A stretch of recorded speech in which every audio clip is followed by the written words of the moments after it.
குடும்பத்தில் நிறைய பேருக்கு திருமணம் ஆகிறது இல்லை. இது ஜாதகம், பொருத்தம் அதையெல்லாம் தாண்டின ஒரு விஷயம். ஒரு ஆணுக்குள்ள ஒரு ஆணும் இருக்கிறது, ஒரு பெண்ணும் இருக்குது. அதே மாதிரி ஒரு பெண்ணுக்குள்ள ஒரு ஆணும் இருக்குது, பெண்ணும் இருக்குது. இது முழுமையான ஆண் கிடையாதுங்க.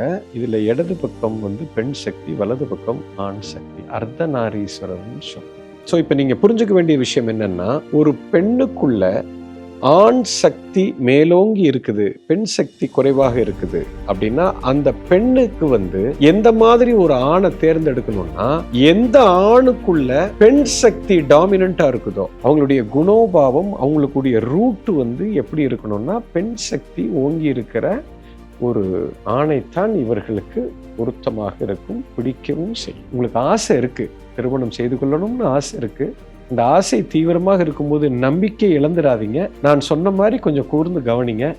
100%